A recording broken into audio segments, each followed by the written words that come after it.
waiting. Part of it was due to a series of incidents coming down, including pigs on the road and breakdowns and all sorts of other things, and then despite the best efforts of the GPS, I got lost. So some of you must be wondering, how on earth did she find her way into Afghanistan? So thank you for those of you who have stayed with this, and thank you. I'm so sorry for keeping you waiting.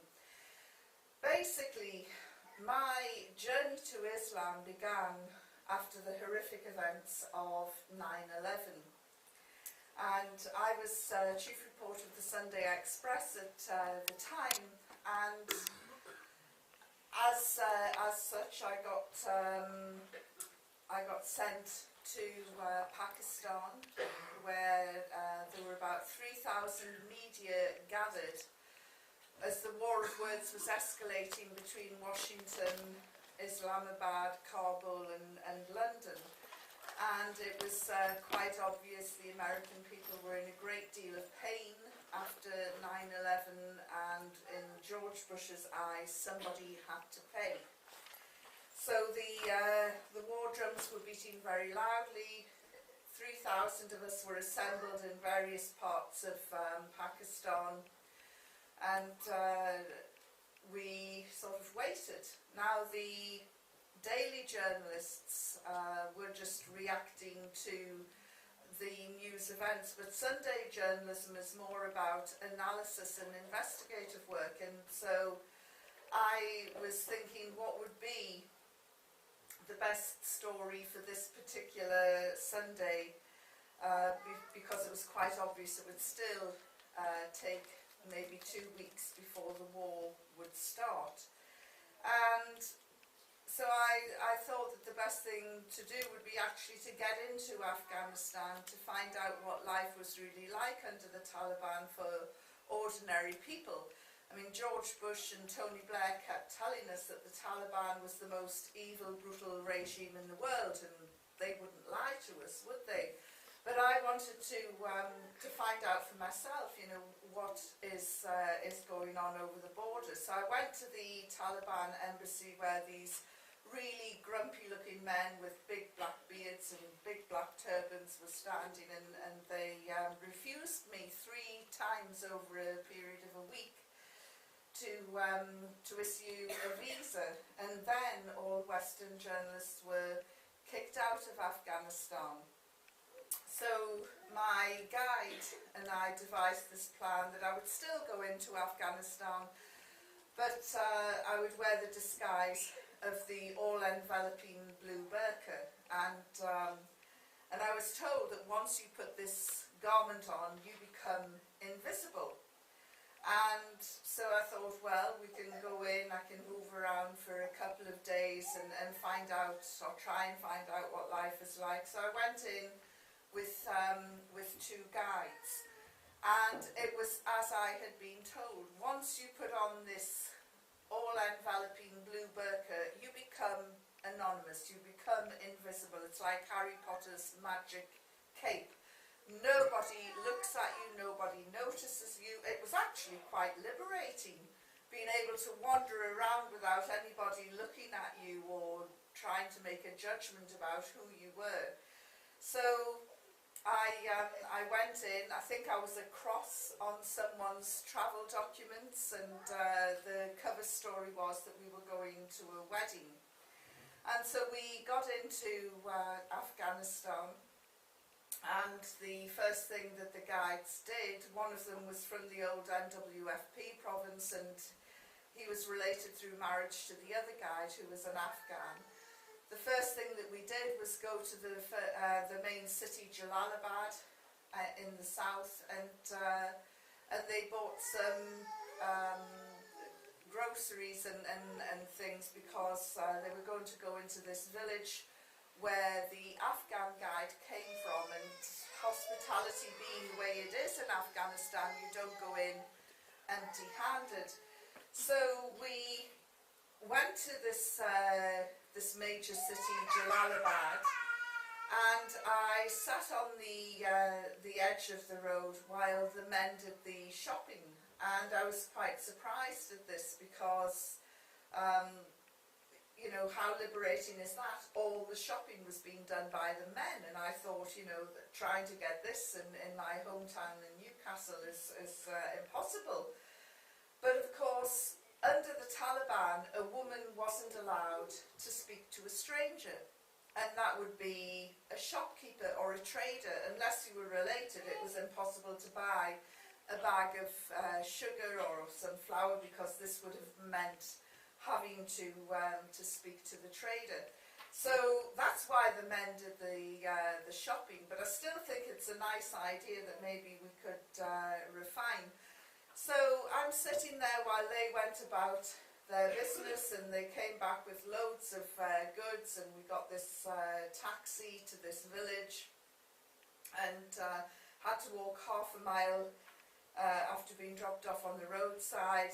And when the villagers saw one of their own returning, who they hadn't seen for months, there was great jubilation and celebration, and after everybody stopped hugging and kissing everybody, somebody must have said, "Who's the woman in the burqa?" And they said, you know, who I was. Well, there was outrage, because they said only that day Mullah Omar had sent down a decree as the Taliban's spiritual leader, that anyone helping a Westerner in this build-up to war would be executed.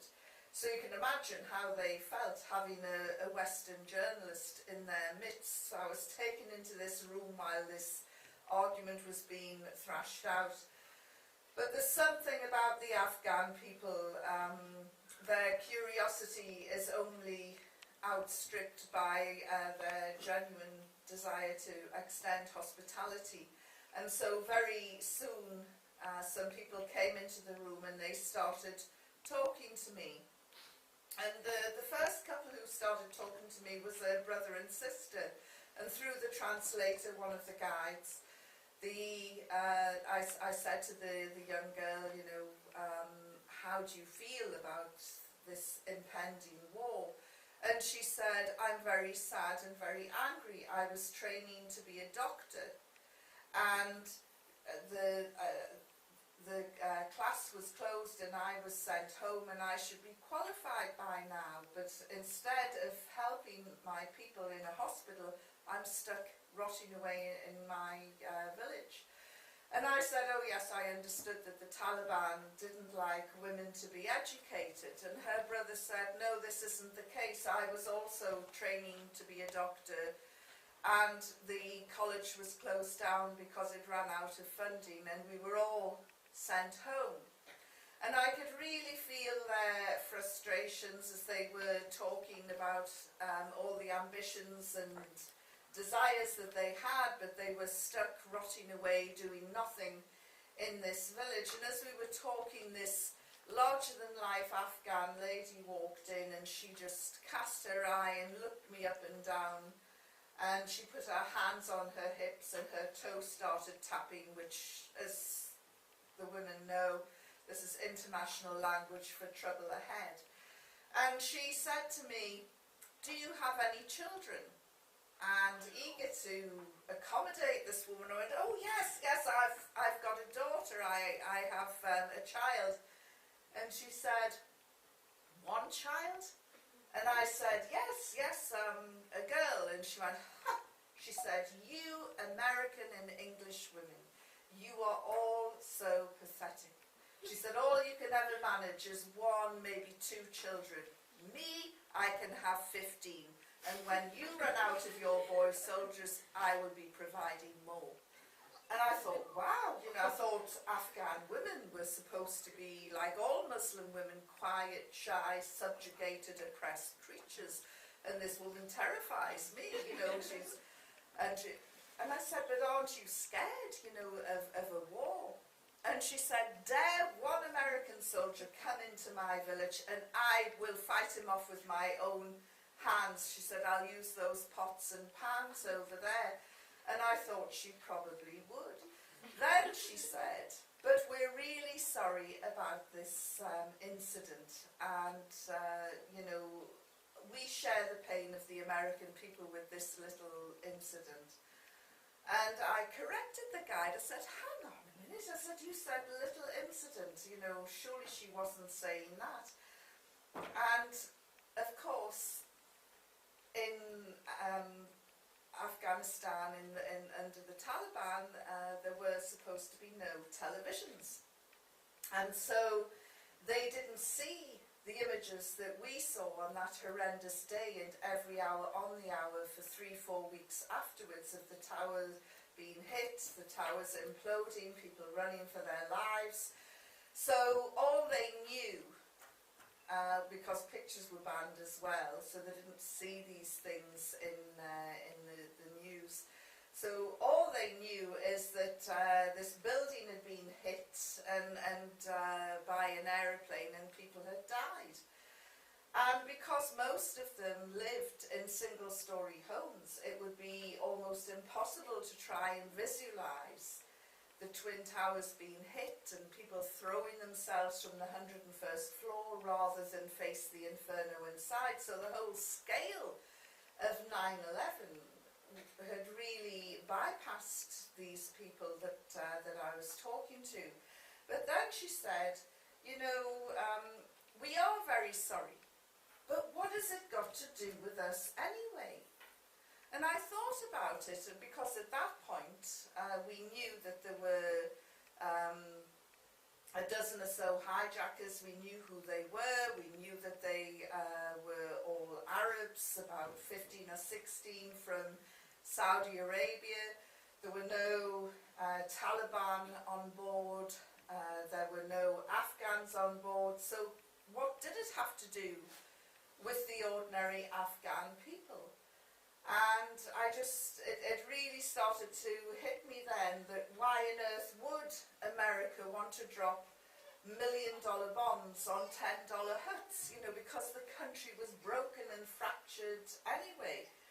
So it was quite interesting, but as the day got on and I was able to take a few pictures, it became clear that people were increasingly nervous about my presence there, and so we made plans to leave, and we tried to get back through the border at Pakistan, but General Musharraf had closed the border.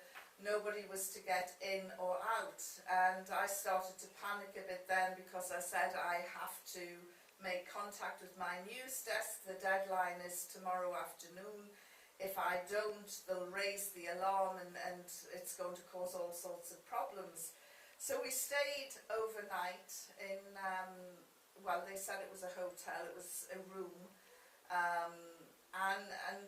The next day, again, we went down to the border and again it was closed. And so one of the guides said, well, we can go through the smuggling route. And I said, oh yes, that sounds good. And I just thought how exciting this is going to be, ducking and diving from tree to tree and going down these narrow mountain passes, and it'll all add to the colour of the story. And yes, you know, let's go down the smuggling route. So we set off, and to my amazement, the smuggling route was busier than Piccadilly Circus. There were hundreds of people there. There were Afghan families putting all their household goods into hand carts and dragging them over towards the Pakistan border. There were young men marching over from the Pakistan border wanting to join the Taliban to fight the Great Satan, as America was being called.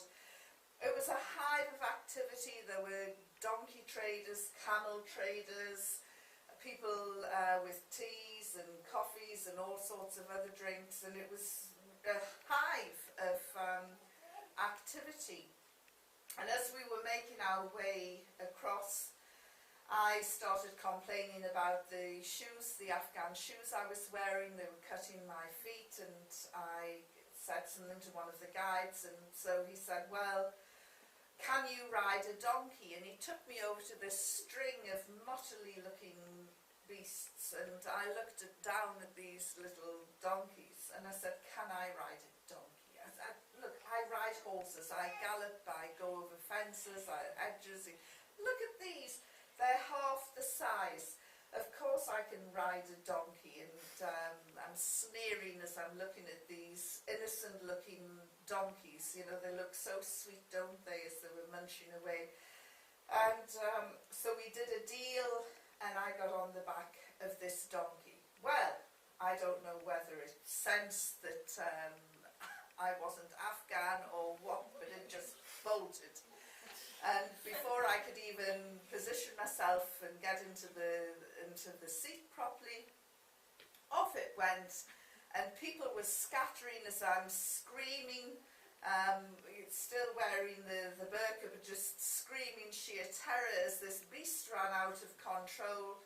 And as I leaned forward to try and grab the reins to bring it under some sort of control, the one piece of equipment that I'd taken into Afghanistan, a camera banned under the Taliban, slipped out of the folds of my burqa just as a Taliban soldier was passing. Now, I can't remember exactly what happened. I don't know if the donkey threw me off at that point or if he stopped the donkey and pulled me off. I just remember going up into the air and crashing down. And as I picked myself up, I'm looking through the grill of my burqa directly into the eyes of this Taliban soldier who was shouting and screaming at me. And I remember when I got back to London, some of my girlfriends were saying, you know, what was going through your mind when you realised you'd been captured by this evil, brutal regime? And I said, well, for a nanosecond, and it was just a nanosecond, I'm looking through the burqa and I just thought, my goodness, you are gorgeous. He had the most amazing green eyes, those famous green eyes that the Afghan, you know, that dramatic Afghan picture of the woman that was taken for the National Geographic front cover. He had those emerald green eyes, high cheekbones, a wild mane of hair and a beard with the life of its own. I mean, he did look quite magnificent. This was all clocked and going through my mind in a nanosecond. And then I realised, you know, he wants the camera and he's going to kill me. So I took the camera off and I handed it over and I stepped back and I closed my eyes waiting to be shot. And I waited about 10 seconds, which is a long time when you're waiting to be shot, and nothing happened. And so I opened my eyes again and he'd gone. He'd gone over to the donkey trader. He wanted to know who paid for the donkey, who's in charge of that woman, and then I'll find out who's responsible for the camera. And I thought, I can get away. He doesn't realise that I'm a Westerner. And my guides and I had said, you know, in the event of things going pear-shaped, it's every man, woman for themselves, and we don't know each other. And I just thought, well, things have gone pretty pear-shaped now, but I can at least get away. And so I noticed another group of people who were walking towards the border, and there were 2 or 3 women wearing burqas, and I thought I'll just latch onto their group. What's one more burqa? Nobody's going to take any notice. So I joined this other group heading over this area, and then I looked back and I saw that the soldier had caught up with one of my guides and he whacked him across the face and he's waving the camera with the other hand. And I just thought, oh, well, you know, I can't do anything, I can't help them. And so I continued walking away, and then I looked back again. And by this time, both the guides were there and a whole crowd of people were around them, all men, and everybody was pushing and shoving and angry and shouting, and I could see the Taliban soldier with his hand in the air waving the camera, and I just thought, I can't leave them. For whatever reason, I just can't leave them behind. So I cursed myself as I turned around and walked back towards this angry crowd, and I tried to push my way through and I was thrown back. This was man's business, it was nothing to do with a woman. And so I tried again and again, I was thrown back, and people people were shouting them. I don't know what they were shouting, you know, anyone's guess. So in the end, although I was wearing a traditional shalwa kameez underneath my burqa, I took the burqa off, and I didn't have a veil, and I shouted, "Will somebody let me through?" And suddenly you could have heard a pin drop. It was as though everybody was playing statues. Everybody just stopped and looked. And then people stood by, and I walked up towards the soldier. And as I walked up towards the soldier, I sneaked a glance at my guides, thinking, yeah, I bet they're really surprised. I bet they're so full of admiration for this noble gesture. And I looked quickly at them, and they looked back at me as if to say, you know what, we were in trouble before, but now we're in serious trouble. And it was only then that I realised that it was the worst thing that I could have done. So I went up to the soldier and I started shouting at him, hoping that he would be so angry with me he'd forget about the two guides, but he didn't. All three of us were bundled into a vehicle and driven off at speed. Now at that point, very few people had mobile phones, and I'm not sure how information gets round, but at every checkpoint, as soon as our vehicle pulled up, people came running to look at the American spy. And there were soldiers following us in trucks, and they were firing in the air, and they were shouting "Death to America" and "Zindabad Osama," which was, you know, "Long live Mr. Bin Laden." And I realised, you know, they think I'm an American. Oh, you know, I've got to. And so I wound the window down at one checkpoint, and I said, "It's okay, I'm not an American, I'm British." And they looked at me as if to say, "What difference does that make?" And at another checkpoint, this little boy came. He must have been about 9 or 10, and you know how awful little boys at that age can be. And he came running up to the window, squashed his face against the window to get a good look at the American spy, and I smiled at him and I winked at him, and he drew his face back and he just went like this and went like that. And I thought, yes, he's probably right. I got taken into what was the intelligence headquarters, and I was told to sit down and write who I was, where I came from, any telephone numbers, anything at all that would prove that I was a journalist. So I set about and did that. And then the head of intelligence, who had a little bit of English, said to me, "We are about to eat, you can join us." And I said, "You know, I need to use the telephone." I said, "Can I use the telephone?" And he said, "No, impossible." And I said, "Well, until I get to use the telephone, I'm not eating as a guest or as a prisoner of the Taliban." And he shrugged his shoulders, and I was taken off into this room, which was to become my prison for the next 6 days. And it was quite nice, actually. It had a little air conditioning unit and a beautiful Afghan rug in, and I sat there. Now you would think that the most evil, brutal regime in the world couldn't care less whether I ate or not, but it really upset them.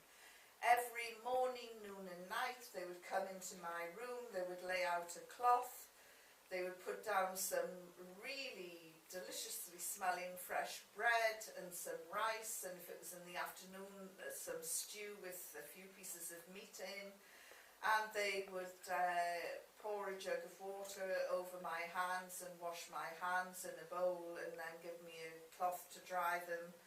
And they would say, "You are our guest, we want you to eat." And I would say, "The telephone," and they would go, "No," and I would say, "Take it away." On the third day, they brought the cook in to see me. He had a wonderful character face, brown leather skin with loads of lines and one big black tooth in the middle of his mouth, and he couldn't speak English, and of course I didn't speak Pashto, and he looked at me and he begged me to eat, and then this great big tear came rolling down this magnificent leather-skinned face, and I'm looking at him and I'm thinking, what's going on here? You know, what don't they understand about being brutal and evil? You know, what is this? He's crying because I won't eat his food. Then a doctor came in to see me, and he spoke a little bit of English, although most of his training had been in Germany.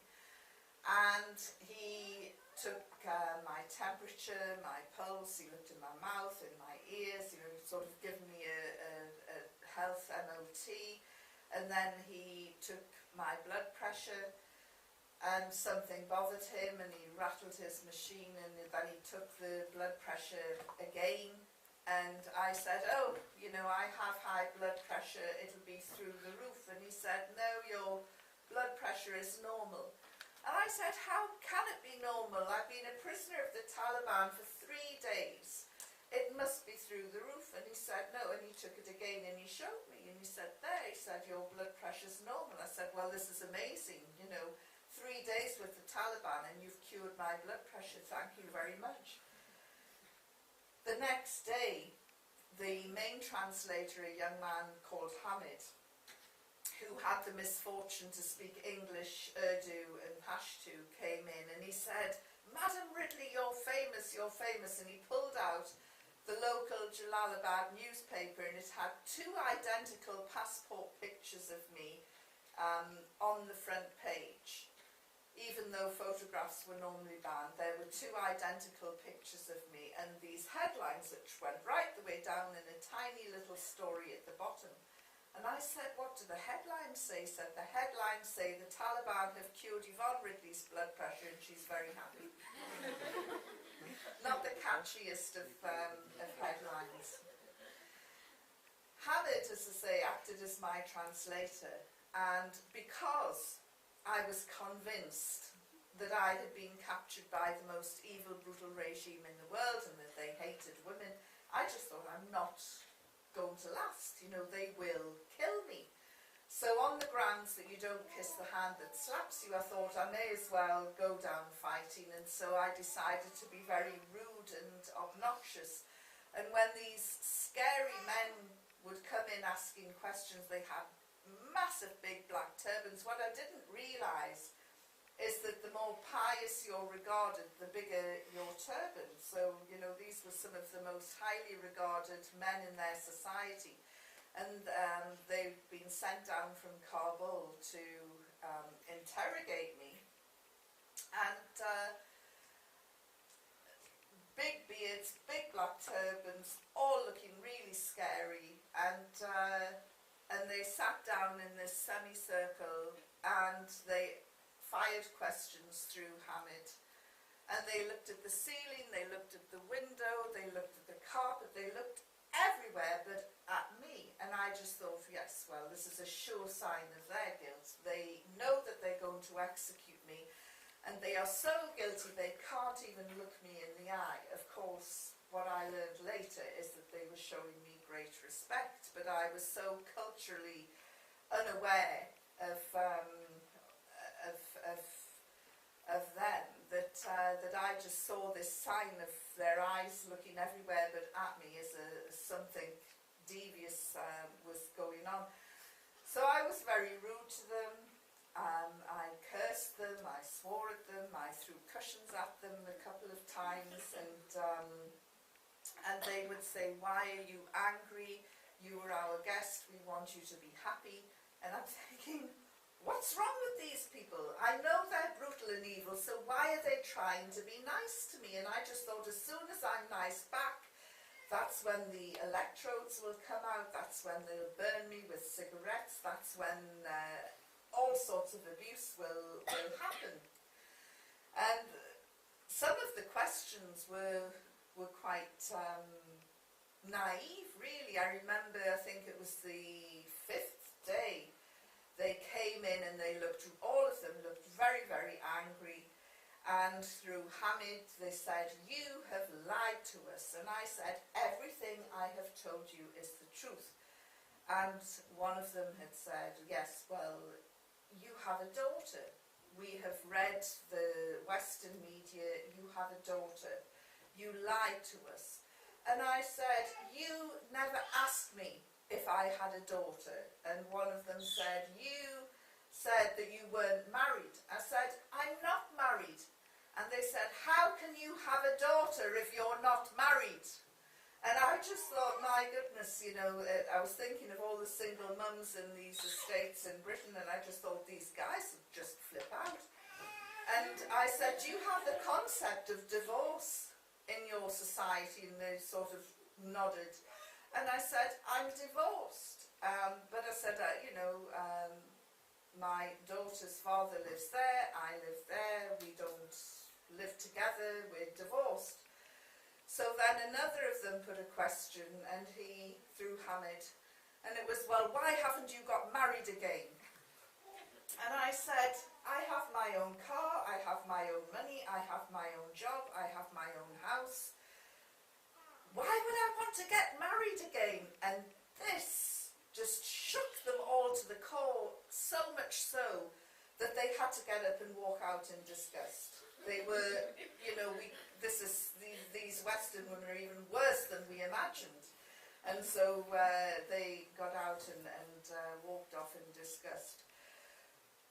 One of the questions that they asked every day was, "Write down the name of your father. Write down the name of your father's father." And uncles, they were very interested in uncles, so, you know, I wrote all of these down. Now then, I didn't know the name of my grandfather on my father's side. I don't know what was wrong with him. All I know is he was the black sheep of the family, and that he was only ever referred to as Old Man Ridley. And I'm writing down my father's name, Alan Ridley, and then I'm coming to my grandfather, and I thought, should I make a name up? And then I thought, no, tell the truth. You don't know how good Taliban intelligence is. You might not know who your grandfather is, but, you know, who knows? So just stick to the truth is a constant, it's always there. So I thought, I'll just put Mr. Ridley and hope nobody notices. Well, one of them did notice. The third or fourth time, he looked at this and he said, "Who is your father's father?" And I said, "Mr. Ridley." He said, "Yes, what is his first name?" And I looked at them and I said, "I don't know." And they just again recoiled in horror and talked amongst themselves. They were obviously appalled that I didn't know who my father's father was. I now know his name was Joe. I still don't know what he did to upset the family so much, but they got up and walked out in disgust. You know, this woman doesn't know her father's father. What sort of, you know, who are these people? And so they were very easily shocked. And on the 6th day, Hamid came in to see me, and his mouth was so dry he could hardly talk, and he looked so fearful. And he said to me, "You have a very important visitor, but please be respectful." And I said, "Well, who is it?" He said, "It doesn't matter who it is." He said, "He's very important, you must be respectful." And I'm thinking, is it Mullah Omar? Is it Mr. Bin Laden? You know, he's down the road, and you know, who is it? And he's saying, "Just be respectful," and he went out. And about 10 minutes later, there was a knock on the door. Although I was the prisoner, I had the key. So I went in and locked the door. And there, standing in front of me, was a man who made my blood run cold. Because for 6 days I'd been asked, "Who is your father's father?" and questions like that. There in front of me was a religious man, a cleric. And unlike the Taliban, who all their trousers were above their ankles and everything was ripped and torn and dusty, this man was immaculate in an ivory gown which to his feet, and he had an ivory turban, and he had quite a modest beard, light brown beard, quite modest by Afghan standards, but there was something else about him, and I'd never seen it before, and it really freaked me out. He had a light on his skin, and I'm looking thinking, is he wearing makeup? You know, and I'm sort of looking closely, and the light wasn't shining on him, it was shining out of him. It was only when I told this to my first Muslim audience that I was pulled aside and told this is the nur, this is the natural light that emanates from people who are particularly pious. And I have seen nur on people's faces since, but never to this degree and intensity. As I say, I didn't know what it was, and it freaked me out, and I was thinking, what, you know. And so I stood aside, and instead of just sort of walking in like the others did, he sort of glided in, which prompted another Muslim, a Muslim woman to tell me at one meeting, oh, you had a visit from an angel. I don't believe he was an angel, but he glided in, and he sat down, and I sat down, and Hamid sat down, and he said, what religion are you? And I just thought, here we go. You know, I've avoided talking about religion for 6 days with these fanatics, and now they've brought in their chief god botherer, and I'm in serious trouble. So I looked at him and I said, I'm a Christian. And he said, yes, but what sort of Christian? Are you a Roman Catholic? Are you a Protestant? I said, I'm a Protestant from the Church of England. And he said, and what do you think of Islam? Well, in truth, I knew very little about Islam, and as it turned out, everything that I did know was wholly incorrect anyway. And he said, and what do you think about Islam? Oh, I said, it's amazing, it's fantastic. I said, yes, it's a wonderful, wonderful religion. And he said, yes, it is a beautiful religion. And I said, I couldn't agree more. I said, you want to see the way people practice it round here? I said, you know, I said, these guys are praying 5 times a day. I said, imagine that sort of devotion, not realising that the 5 prayers a day are obligatory. I mean, this is how ignorant and culturally bereft I was about the people of Afghanistan. So, I mean, he must have felt like saying, you stupid woman, but he didn't. He continued smiling serenely and listened to me wax lyrical about Islam for about 2 minutes. And then when I finally finished running out of flattering adjectives to describe Islam, he said, so, you would like to convert? Oh, I thought he's trapped me. If I say, yes, I'll convert, just give me the paper and show me what dance to do, and, you know, he'll say, you insincere, fickle woman. If I say, no, I don't want to join your crazy moon-worshipping religion, he'll say, how dare you insult Islam. Either way, I'm really stymied. I'm going to be carted off and stoned. And I said, well, you know, I can't make such a life-changing decision while I'm in prison. But if you release me, I promise that when I get back to London, I will read the Holy Quran and I will study Islam. And he looked at me and he smiled and he got up and he glided out, and Hamid went running after him, and then he came back and Hamid said, you're going to go free. You're going to fly home on a Red Crescent plane. He said, you're going up to Kabul. And I punched the air and congratulated myself for having dealt with this cleric in such a clever way. And an hour or so later, we went on the road to Kabul, and then we drove past the airport. I couldn't see a Red Crescent plane. In fact, I couldn't see any planes on the runway. And we went into this other prison, and I just thought, oh, well, we're probably picking up a few prisoners. We're probably all going home on a Red Crescent plane. And I was taken into this prison, and they opened these 2 Taliban soldiers who escorted me up, they opened this prison door. And I said, yes, well, I haven't come to have a tour of your prisons. I said, you know, just take me to the airport. And they said, no, you have to stay here tonight. And I said, why do I have to stay here? You know, I'm not staying in this cell. Look at it, it's disgraceful. And I said, put me in a hotel, my newspaper will pay for it. And they said, you are a very bad woman. You came to our country without a passport, without a visa. You have to be punished. And I refused to go into the cell, and I started shouting and abusing them.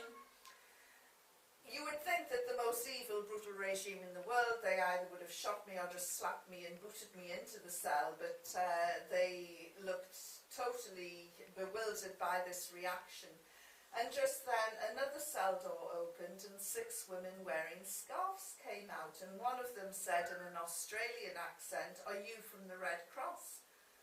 And I said, "No, but you speak my language." And it very rapidly transpired these were charity workers who had been arrested and locked up for trying to convert Muslims to Christianity. And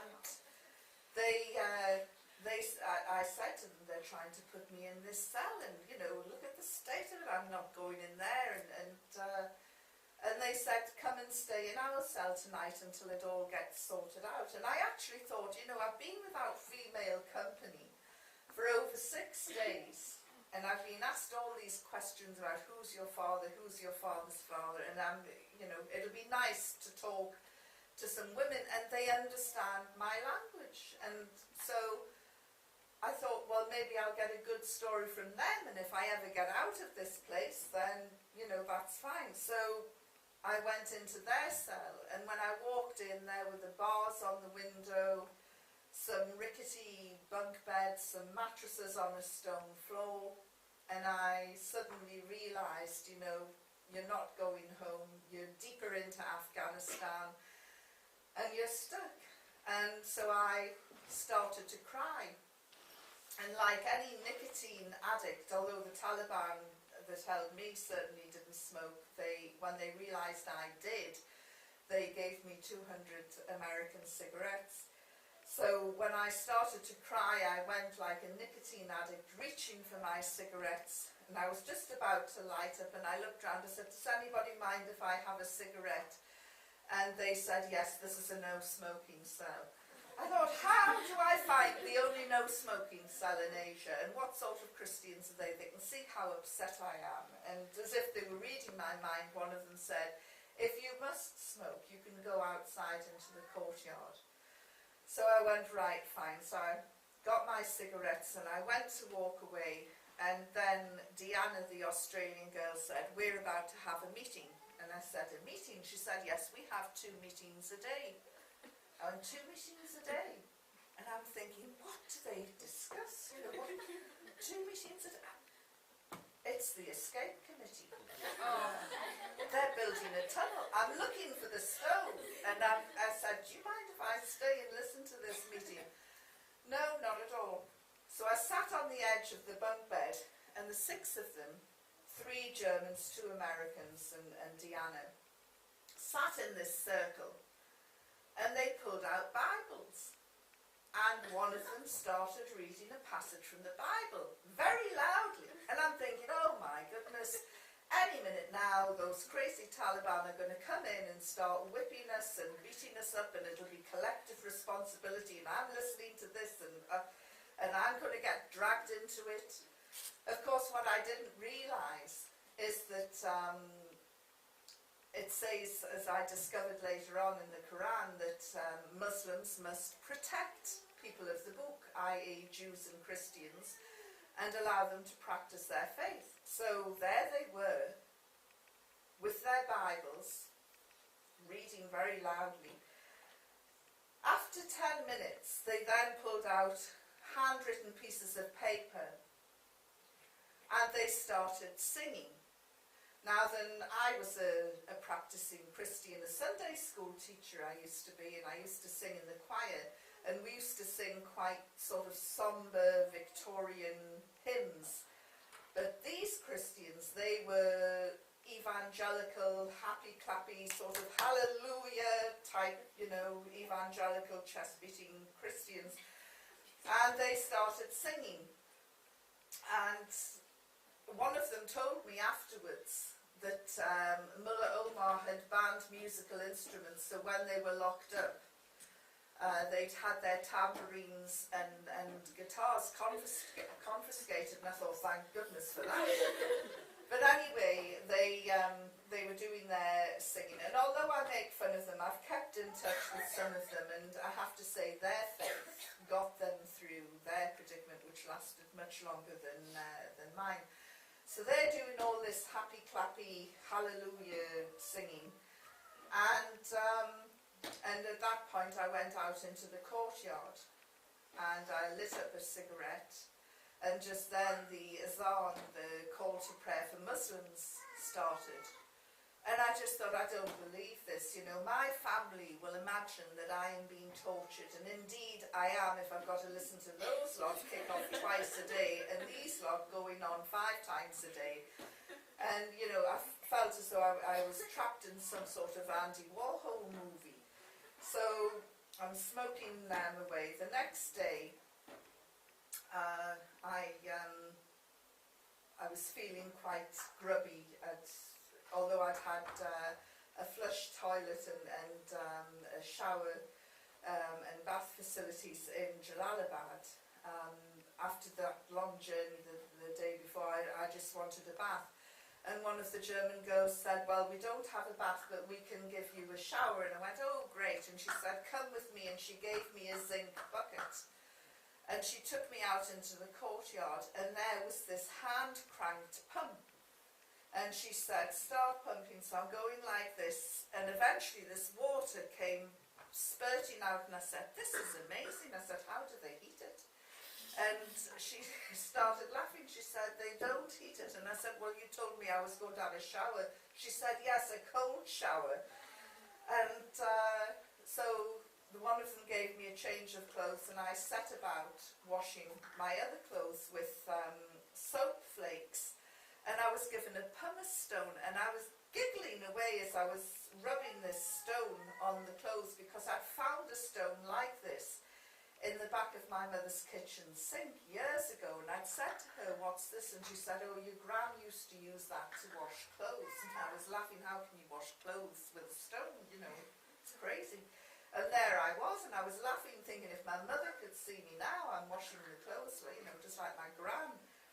Anyway, got the washing done and started to put it up on a washing line.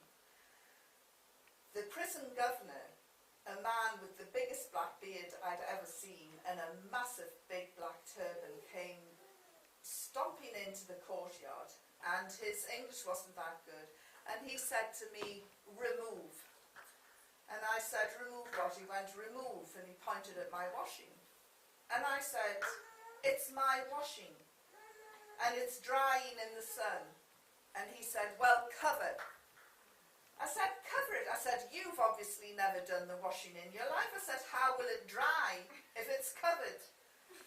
And he said, well, remove. And he span around and dramatically threw his head that way and pointed his finger. And I followed the line of his point, and he was pointing at my underwear.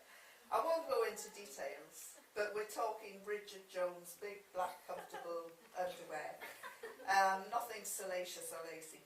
And he said, remove. And I said, no, I'm not removing them. He said, you have to remove. And I said, no. I said, if you don't like them, you remove them. I thought he was going to implode on the spot.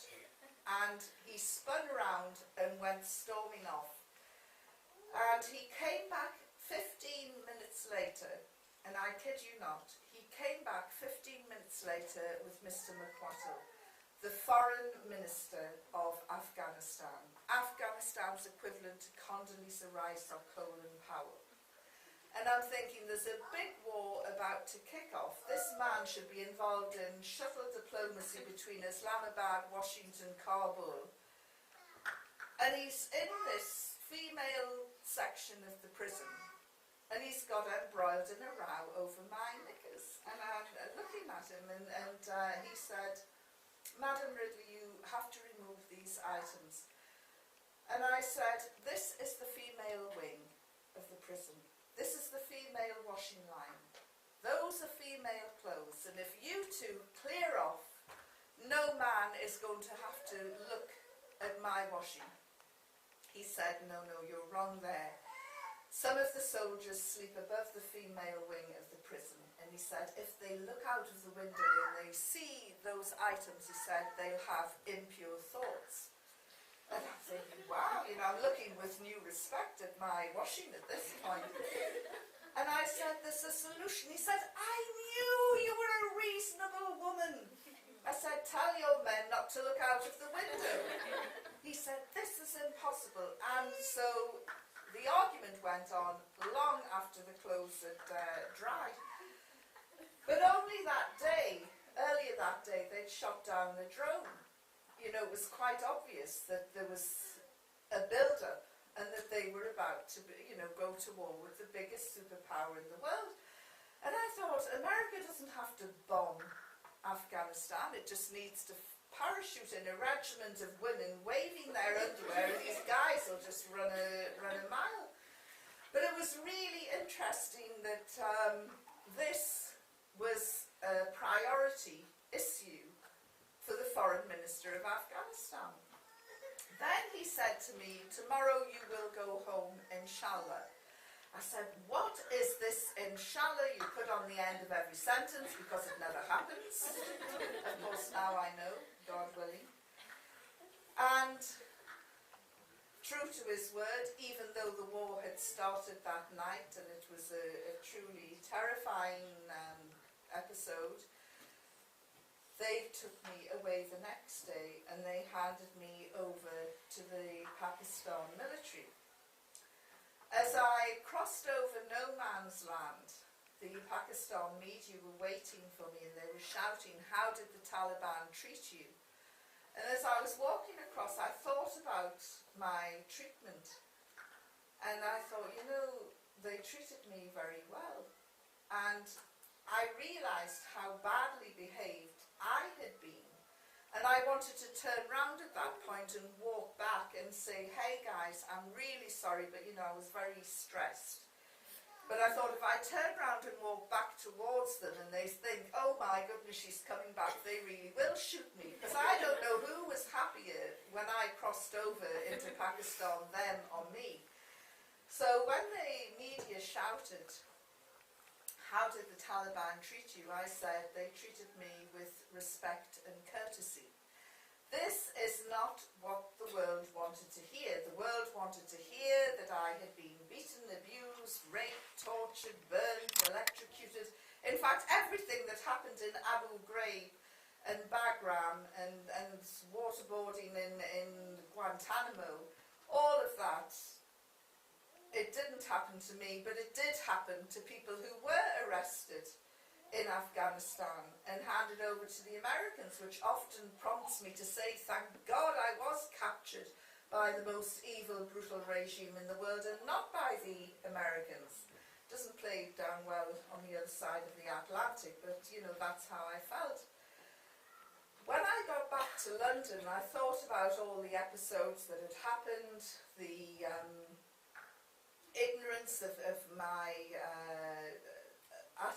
attitude towards them, my lack of cultural sensibilities, and I remembered the promise that I had made, and while they held on to the other Westerners, I had been released on the orders of Mullah Omar as a humanitarian release. So I thought I should keep my promise, but also as a journalist covering the Muslim world, how can I write with any authority if I don't know anything about this faith? The one thing that's been up close and personal with the Taliban taught me is that Islam isn't just a religion you pick up and put down on a Friday. It's a whole life system. It's the way you eat, the way you sleep, the way you dress, the way you behave. It's everything that you do. And so I thought, how can I write with any authority about Muslims if I don't know anything about their religion? And so I set about on an academic exercise in the fulfillment of a promise, I started reading the Quran. This soon got out into the Muslim community, and I was given an English translation by A. Yusuf Ali, and it had an index in the back and a larger explanation of every verse. And I just thought, this is great, I'm going to cherry pick here. I'm interested in women's issues, and so I looked down the back and tried to find the chapter on how to beat your wife, how to subjugate your daughters, how to ill-treat your women, and of course I couldn't find any of that, so I had to start from the beginning and plough through to try and find all of these things that I had been told about Islam. It wasn't there, but what I did discover is that the Holy Quran makes it crystal clear that women are equal in spirituality, worth and education, that we are equal, and that and there's even a gender balance in the language in the Holy Quran. I then started going out into the Muslim community and started to see, well, this is the theory, which works very well, but what's the practice? And I met thousands of Muslim women at events like this. And, you know, to my eternal shame, 12 or so years ago, I would have walked into this room and I would have thought, oh, look at these poor, oppressed, subjugated women over on this side. Now, whenever I see a Muslim woman, I'm looking, thinking, I wonder which university she went to. Is she a doctor, a lawyer, an engineer? How many children does she have? Is she the homemaker? Is she the backbone of the community? Is she all of this and so much more? And I see multi-skilled, multi-talented women who have inspired me. I never went to university. When I left school, I went straight into my job as a journalist. And I remembered saying to a couple of Muslim women about 3 or 4 years ago, oh, it's my biggest regret, I never went to university. And they said, well, why don't you do it now? Well, a bit long in the tooth, you know. And why? Why don't you do it now? You know, you keep telling us there's nothing we can't do, so why don't you follow your own advice? And last year, alhamdulillah, I graduated with a master's degree in modern law. And it was thanks to sisters saying, why don't you do it? And I've learned so much from Muslim women that there is nothing that we can't achieve if we put our mind to it. And the brothers aren't too bad either. So I, very soon, this educational exercise, academic exercise, turned into a spiritual journey for me. And about 2 years later, I embraced Islam, joining the biggest, the best, the craziest family in the world. And it's a wonderful feeling. I come from a family where I've got 2 sisters, but it's quite a small family, and now I just have this massive family, and wherever I go in the world I've got brothers and sisters who are there for me. It's quite amazing. It's been quite tough. I won't say it's been easy embracing Islam, and the Islamophobia out there is very real, and something happened when I was walking through Westminster about 3 years ago that I never thought that I would experience, and that was this man standing up from his pavement. He put down his bottle of whatever and he stood up and he said, why don't you go back home?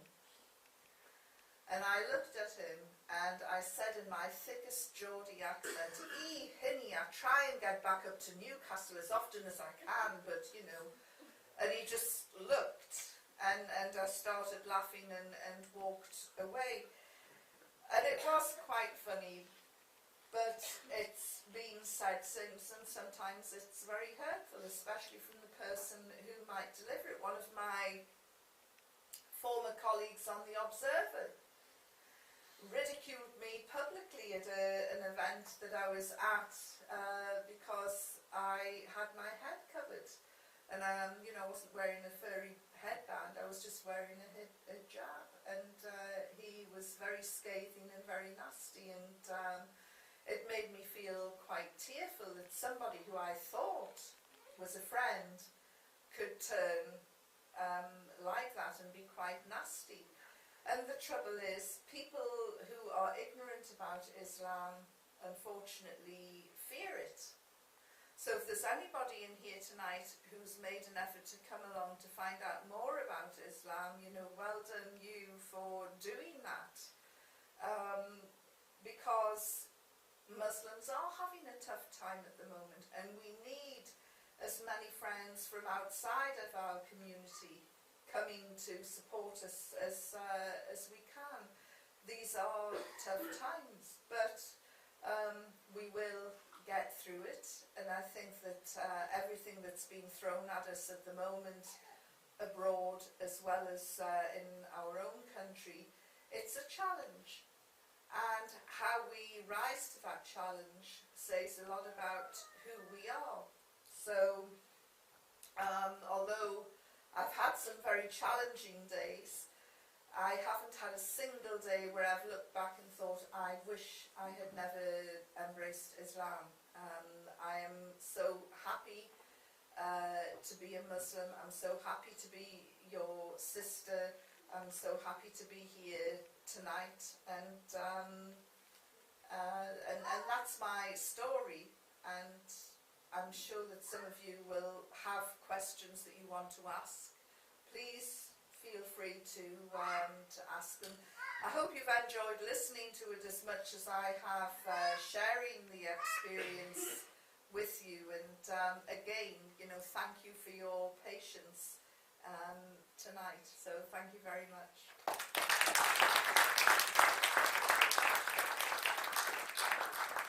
Any questions? Yes?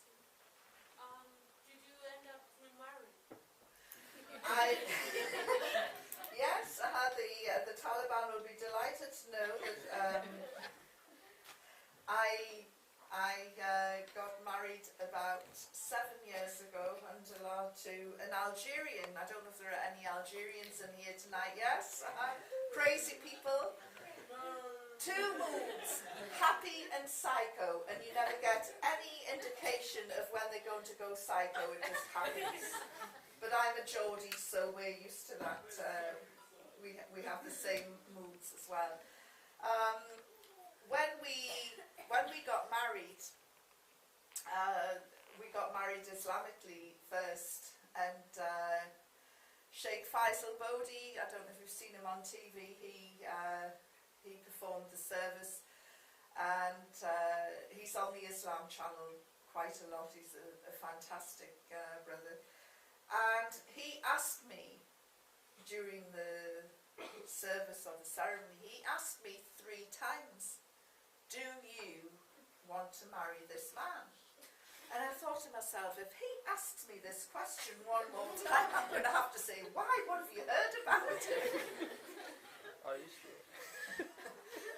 But, this is one of the accusations that's often levelled at Muslims are forced marriages. I mean, it's, you are, or I was at least asked 3 times. And I also wrote up my own prenup and my own wedding contract, what I wanted, my hopes and expectations were out of the union, because marriage in Islam, it's like a business, and you set out like you would in a business contract, hopes, expectations, wants, needs, and that was that. And I'm very, very happy, and he's a wonderful man. So I'm really blessed, and I'm sure that there'll be some Taliban interrogator somewhere in Afghanistan who's sleeping a lot easier now that I have that I've been blessed with a husband. Yes. Did you manage to keep in contact with them from them, like back in Taliban? I have been back to Afghanistan a few times, and on one occasion I did bump into a couple of my captors, and they said to me, "Thank you for telling the truth about us." I don't think that they had any idea about the demonisation process that had gone on in those 27, 28 days after 9/11, before the war started. But beware of any sort of propaganda, because you can't drop bombs on nice people. And Bush and Blair went into overdrive to tell us how evil these people were. In fact, during one interrogation session, I said, "I've heard that you people are so bad you won't even let children fly kites." You know, Tony Blair, he stood up and he said, "These Taliban are so evil, they won't let children fly kites." And you think of the joy of flying a kite, and you think, why would they do that? So I asked them, you know, why won't you let children fly kites? And one of them said, "Well, we stopped kite flying in the towns and the cities because they would get their kites wrapped around the power lines, they'd pull them, they would get electrocuted, the power would go off in an area for 2 or 3 days. And so we stopped it, you know, they can and I said, look, I have flown a kite before. My father made me a kite when I was a child. And I said, you know, it wouldn't cut through a power cable. How on earth can you get electrocuted?" And they laughed, and they explained that in that part of the world, when you fly kites, it's not just to fly a kite, it's to actually cut down your opponent's kite. A bit like conkers, you know, it's the last kite flying.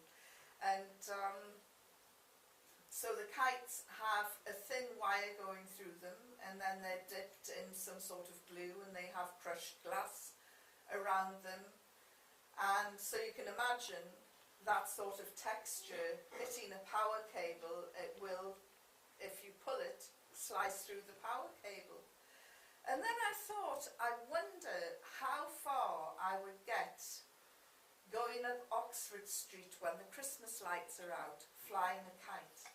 I would be arrested, let's face it. I would be, you know, if somebody from the Met came walking down the street and saw me flying a kite down Oxford Street, I would get arrested. And then I just thought about the power of propaganda. And you could turn round and take a camera around every single housing estate in Britain and focus on no ball games, no skateboarding, no that. And you could say, you know, Tony Blair's Britain, it's so evil that they won't even let children play ball games. And you would just show all these images and could explain the shocking state of our international football, but who knows. So, you know, we have to be very aware or beware of propaganda that is coming out. And one of the first trips that I made going back into Afghanistan was with the BBC. And I went in with Radio 4, and we went to Kabul University. It was February 2002, and there was great excitement because the university was opening its gates for the first time since the war, and there was relative peace after the Taliban had been routed from Kabul. There was relative peace in February 2002, and more girls than boys passed the entrance exam. And so there were, you know, all the media were there and everybody was celebrating, and girls going to university and being educated. And I said, how did more girls than boys pass the entrance exam if girls weren't educated under the Taliban? And the question was just brushed aside. This isn't important, you know, let's focus on this great occasion today. And I just thought, well, it is important. I want to know. And the reality is that in certain areas there were girls' schools and girls were educated, but not with a Western curriculum. And that's what the Taliban objected to.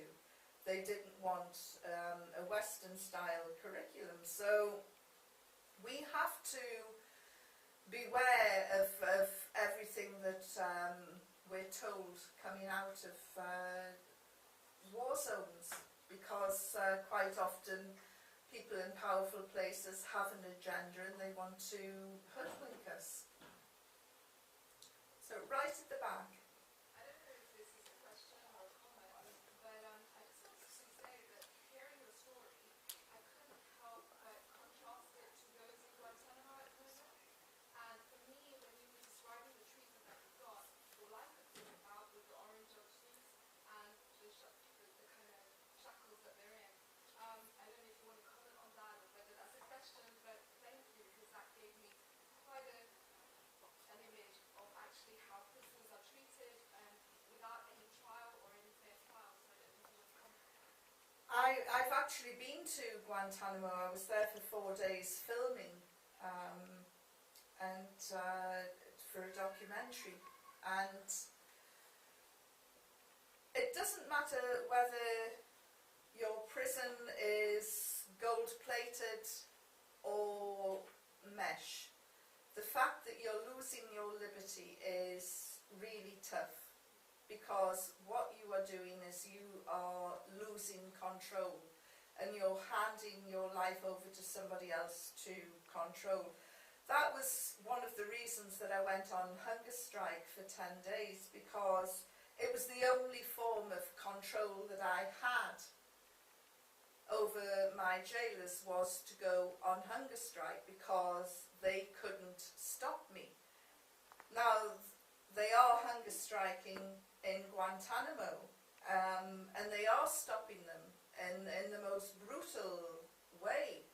They're force-feeding them in the same way that the suffragettes were force-fed in this country more than 100 years ago, and that practice was outlawed and banned because it was deemed too primitive 100 years ago in this country. And they are using the exact same method in Guantanamo today. When I left, I saw the cages that they were initially held in, and I could half understand that, because the Americans were in a lot of pain and they wanted revenge, and somebody had to pay. And quite frankly, they didn't care who paid, as long as somebody paid. And so they threw them in these cages. So I could understand that sort of knee-jerk reaction. But then I was shown around the purpose-built prisons, and that really, I found that even more distressing, because every cell has been specifically designed to dehumanize, to erase the identity, the personal identity of the person it is holding. And none of them are allowed to have personal photographs in their cell. None of them are allowed to have any pictures of their family in their cell. Every cell is the same. And then there are compliant prisoners and non-compliant prisoners. And one guard was explaining to me the non-compliant prisoners aren't allowed toilet roll. They're allowed 15 sheets of paper. And I said, does somebody count those 15 sheets of paper? And he went, yes, Mum. He said, we tear them off a strip at a time. And I said, you do that? And he went, yes, Mum. And I said, and do you think that that is a good use of your time? And of course, well, I was really making fun of him because I just find it incredible that somebody's job would entail them ripping out 15 sheets of toilet paper. It just seemed to me a nonsense. And then I said, well, you know, what on earth are they going to do with a loo roll? Are they going to hang themselves? And they didn't like the sarcasm, and one of the guards said, you know, one of them turned the toilet roll into a papier-mâché and he made a knife. And I went, a knife out of paper? And he went, yes, ma'am. And I said, and I guess he would have used that. If he had the chance, he would have. And I just thought, you know,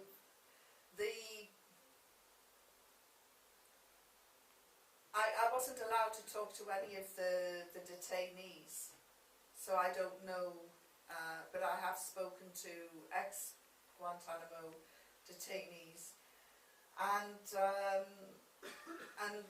the stories that they tell, you know, you have to wonder who is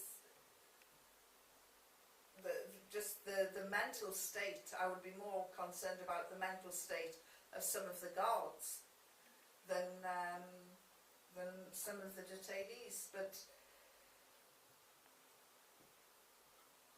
I was only locked up for 10 days, but when I set out, I didn't know. It's just not knowing. You don't know how long you're going to be in there for.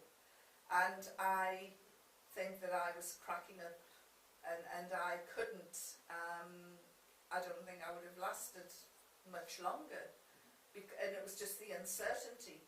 So how these men are coping in Guantanamo year after year after year after year is incredible. To not know when it's going to come to an end, to not even go through a judicial process, to not even, you know,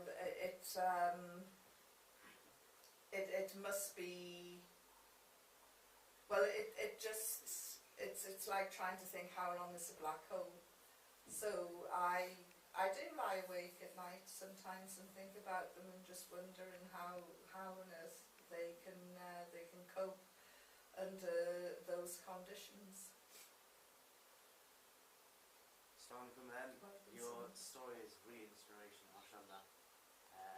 And just a question, what was your kind of turning point after reading the Quran, for example, where you thought, this is why I want to be Muslim, or I want to become Muslim now?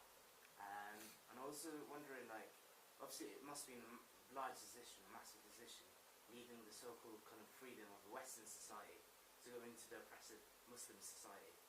And what made you come to that decision, and what made you just kind of push forward to it, please? Well, I tell people that I didn't make a great leap of faith. I made a great change in lifestyle, but I still pray to the same God.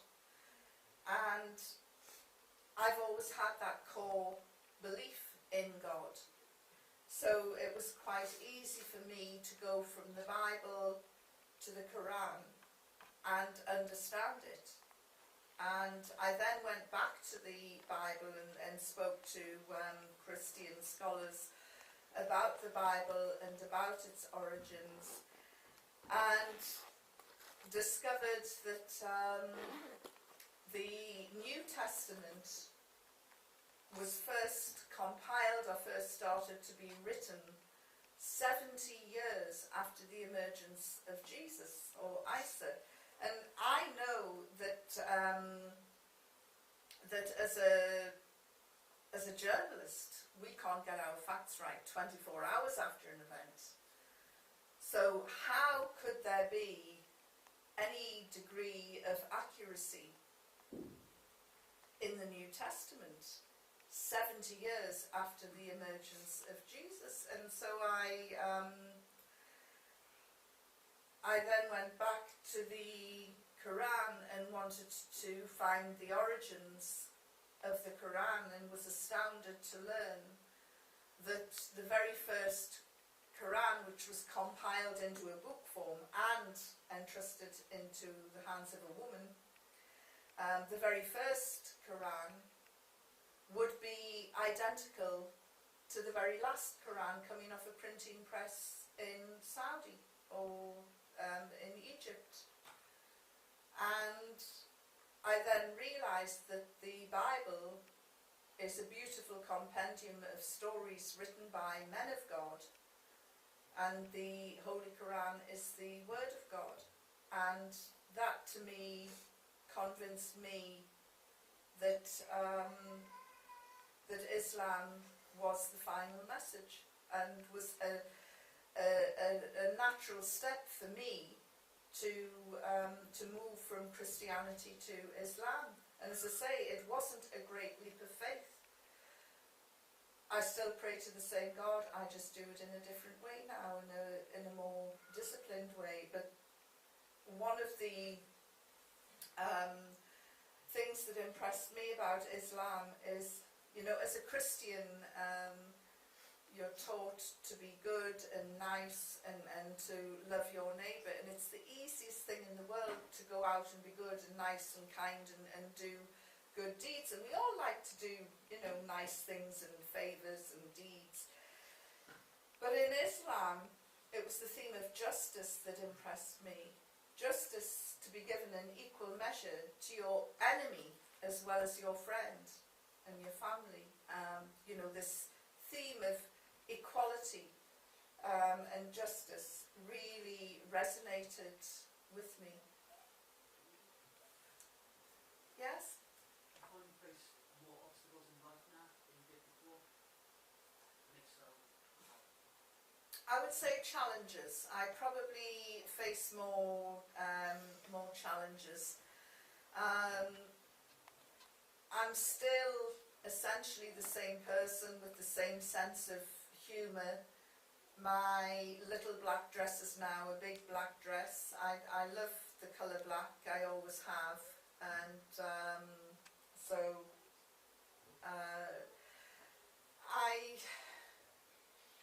I do come across prejudices, yes, but you know, as a journalist I came across all sorts of aggravation anyway, and it's just a different type of aggravation now. I try and not let abuse hurt me. Sometimes it does. Sometimes it can be very hurtful. You know, but we all sort of cut and bleed. I think that instead of retreating into an Islamic bubble, which some of us do, we should reach out more to the people who are abusive, which sounds a bit mad. You know, if you've been on an anti-EDL march and you see these crazy people foaming at the mouth, throwing their bile, but they're angry. They're really angry, and 90% of them don't know why they're angry. They're just told that all their ills and all their miseries are caused by the immigrants, caused by the Muslims, caused by, and quite often they're told this by the media and by politicians. And if you sat down with that 90%, you'd probably find that you've got the same concerns. Anxiety about your future, your children's future, where the next pay packet's coming from, can you get a job, or where are you on the housing list, will you get a house? You know, these are all anxieties that people have, but some people are told it's because of the Muslims that you're in this state. And if we could just get through to them that we're all in this state together, we're all suffering the same, then it might have an impact. I know there was an amazing story in York where there was a protest by EDL people against some Islamic meeting that was taking place in York, and about 20 EDL people turned up, and the Muslim group went out with coffee and tea and biscuits and charmed them. And then they went and had a game of football, you know, which is a great unifier. And that was so we maybe we should try and reach out more to people and I don't know if there's any volunteers, but go and hug Richard Littlejohn, who obviously has some vile views on Muslims, and that, you know which article I'm referring to about the Legoland article. That sort of article, it's just vile and hateful, and people reading that will go out and probably be abusive to the next Muslim who they happen to see. And this is the trouble with people like Littlejohn. They don't realise that they're exposing ordinary Muslims to undiluted hate from people daft enough to buy the Daily Mail. You must realise, I think he probably does it quite purposefully. You can't be in that position and not intend to do that. Mm-hmm. I mean, I hope that that article ends up in a prosecution. So, yes? Did you get a chance to speak to ordinary Afghan people? And if so, did you get a chance to ask them how they view the Taliban? From their perspective? I was in, I mean, when I go to Afghanistan, I never tell anybody I'm going, and I usually, I don't sneak in now. I do go in with my passport most times anyway, but I don't make, I don't go in with loads of security. I just go in quietly, and I'm usually out by the time people realise that I'm somewhere there. And I did speak to some women in Gardes, and because I'm a woman, I can get access to Afghan women. And one woman in Gardes told me through a translator, she said, I hated the Taliban, they killed 2 of my uncles.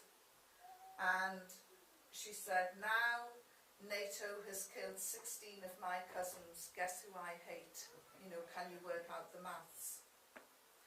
And it's quite clear to me that the women that I speak to in Afghanistan are desperate for security and peace.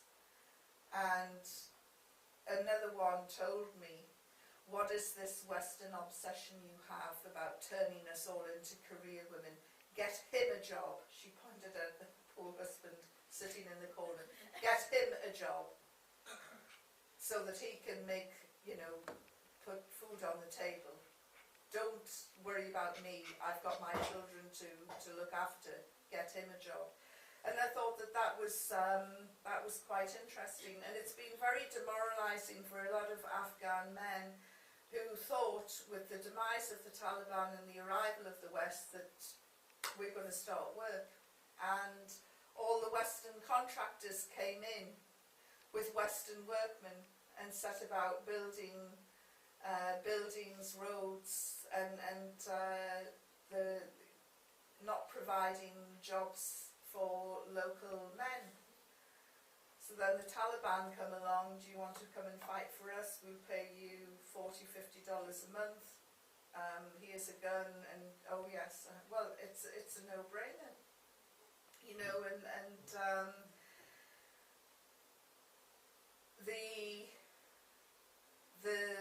the military camps that have been set up, apart from the actual army, there is an army of workers who have to do laundry, who have to do food, who have to because these military camps are like villages. And they fly in people from the Philippines, from Sri Lanka, from Malaysia to work by the hundreds into these military camps. Now imagine you're an Afghan man and your wife is saying, you know, where's the bread on the table? Where is the food? Why aren't you providing for me? I mean, it's not rocket science, and I don't know why we're so bad at, you know, it's Britain and America have been into enough wars now to know the actions and consequences and the reactions, and yet they just don't get it. There'll be a big celebration, I think, when the NATO troops pull out. The guy on this side? Yeah, so prior to you going to Afghanistan, do you not think about or kind of bear in mind the kind of right that the Taliban have to resist power that's coming in to really invade Afghanistan? And that obviously, just like any other kind of force, they have the right to resist a kind of power that's leading coming to the country. And you can also contrast that to the government of Gaza as well. So I was just thinking, what was your opinion about that? Well, as a journalist, I used to cover situations and think I'm not taking sides. And I'm a professional journalist, I'm going to be impartial. And then I had a conversation with Robert Fisk, and I said, you know, I'm finding it increasingly difficult not to take sides. And he said, well, it's impossible for a journalist not to take sides. He said, but you should always take the side of the oppressed rather than the oppressor.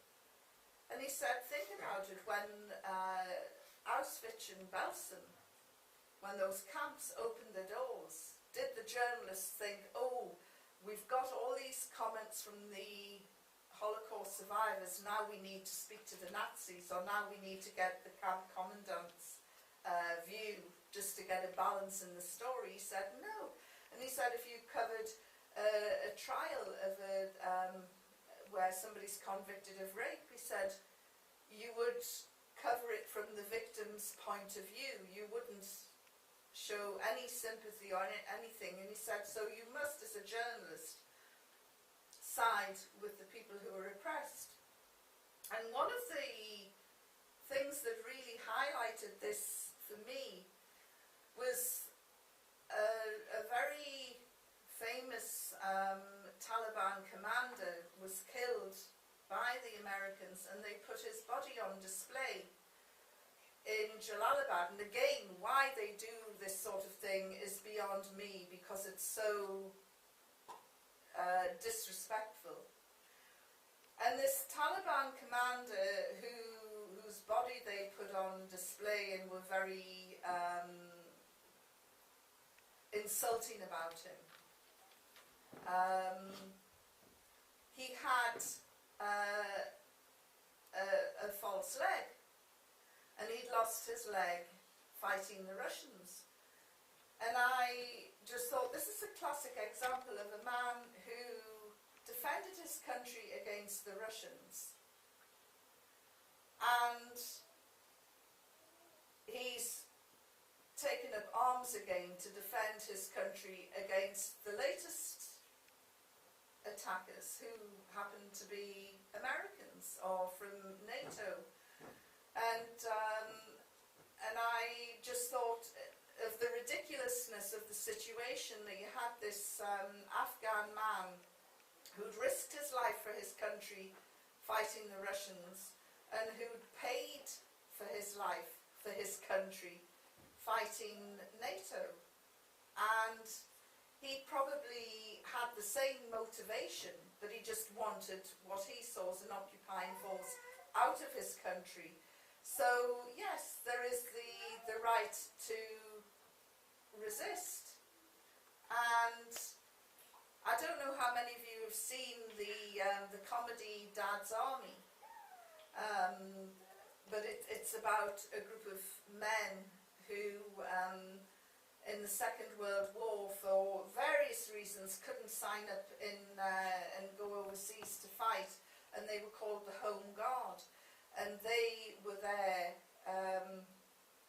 to prevent an invasion of Germany. Had Britain lost the war, then the Home Guard would have been activated to have been the resistance, and the Germans no doubt would have called them terrorists and an underground movement. So and it's embraced in international law, you know, that you have a right to defend your home, your country, your family. Yes? You mentioned that when you were being held in Afghanistan, you said that you promised to come back and read the Quran. How long did it actually take you to Islam to go back? It was a matter of 2 weeks when I got my first copy of the Quran, and it took me about 2 years before I converted. I embraced Islam in 2003,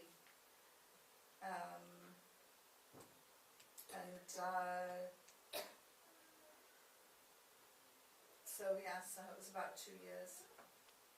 What was the reaction of the family and friends of you converting to Islam? My family's reaction, they were delighted that I'd stopped drinking, stopped smoking, and was leading a more productive and focused life. And it took me a year before I put on a hijab or a head covering. And my mother and father were quite happy until the day I walked in wearing a hijab. And it was like, what are you wearing that for? And I said, well, it's part of my faith, and I'm just showing the world that I'm a Muslim and that I wanted to be treated with respect. And my father said, get that off before the neighbours see it. They live in a village where, well, my father, he's dead now, but even now, you know, there are no Muslims in my mother's village. There's a few hundred people there, and whenever they see me, they know I must be Joyce Ridley's daughter. Oh, that's that Muslim woman. They hated the idea, and a friend of mine who's a filmmaker did a 15-minute film called My Mother's Daughter. CNN ran it, and it won an award at the Edinburgh Film Festival. And my mother just can't see the hypocrisy of her criticism over the hijab. We have a conversation in her local church, and there's this great big stained glass window with the Virgin Mary wearing a white hijab, and my mother's sitting there pontificating about why, you know, these things are primitive, and it's quite funny, the double standards.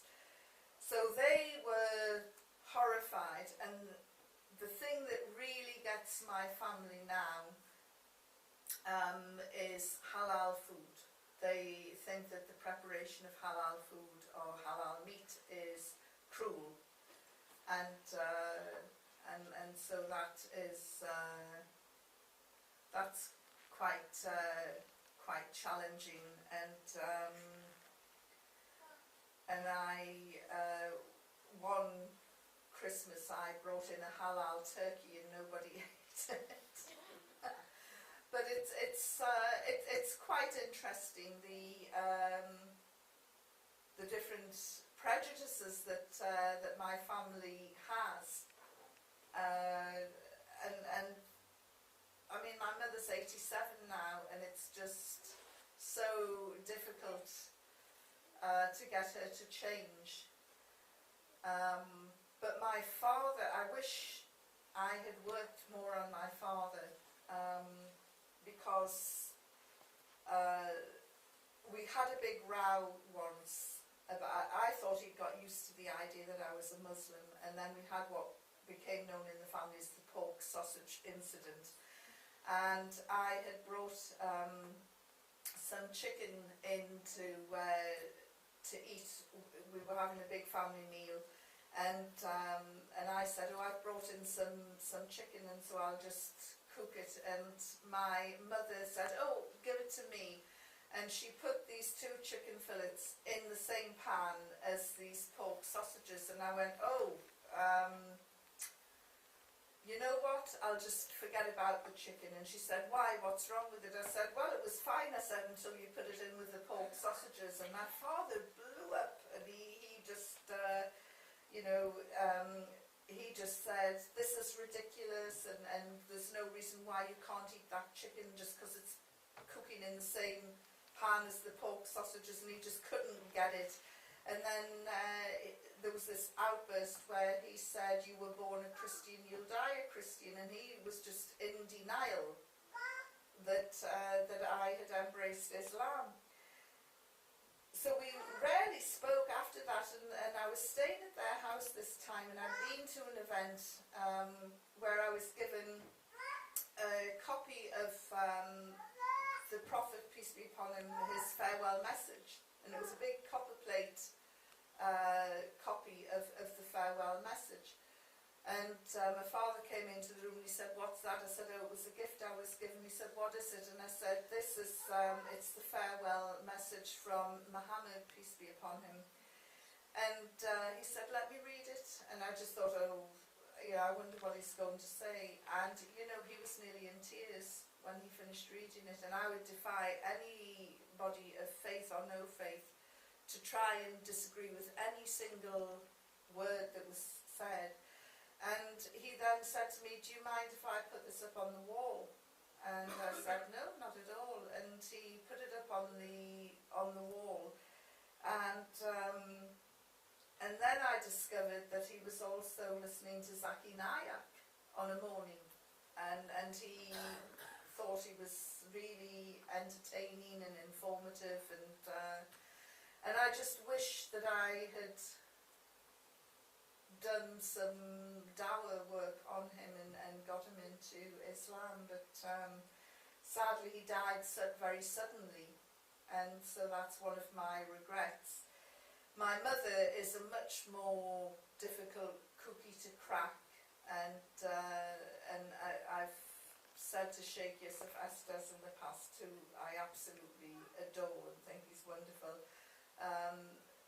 I've said, you know, that would be a real challenge to you, because I think that Sheikh Yusuf Estes has a real talent to be able to reach out to people and draw them into Islam, which, but as I say, you know, anybody's welcome to try convincing my mother, but she's a very, very tough cookie to crack.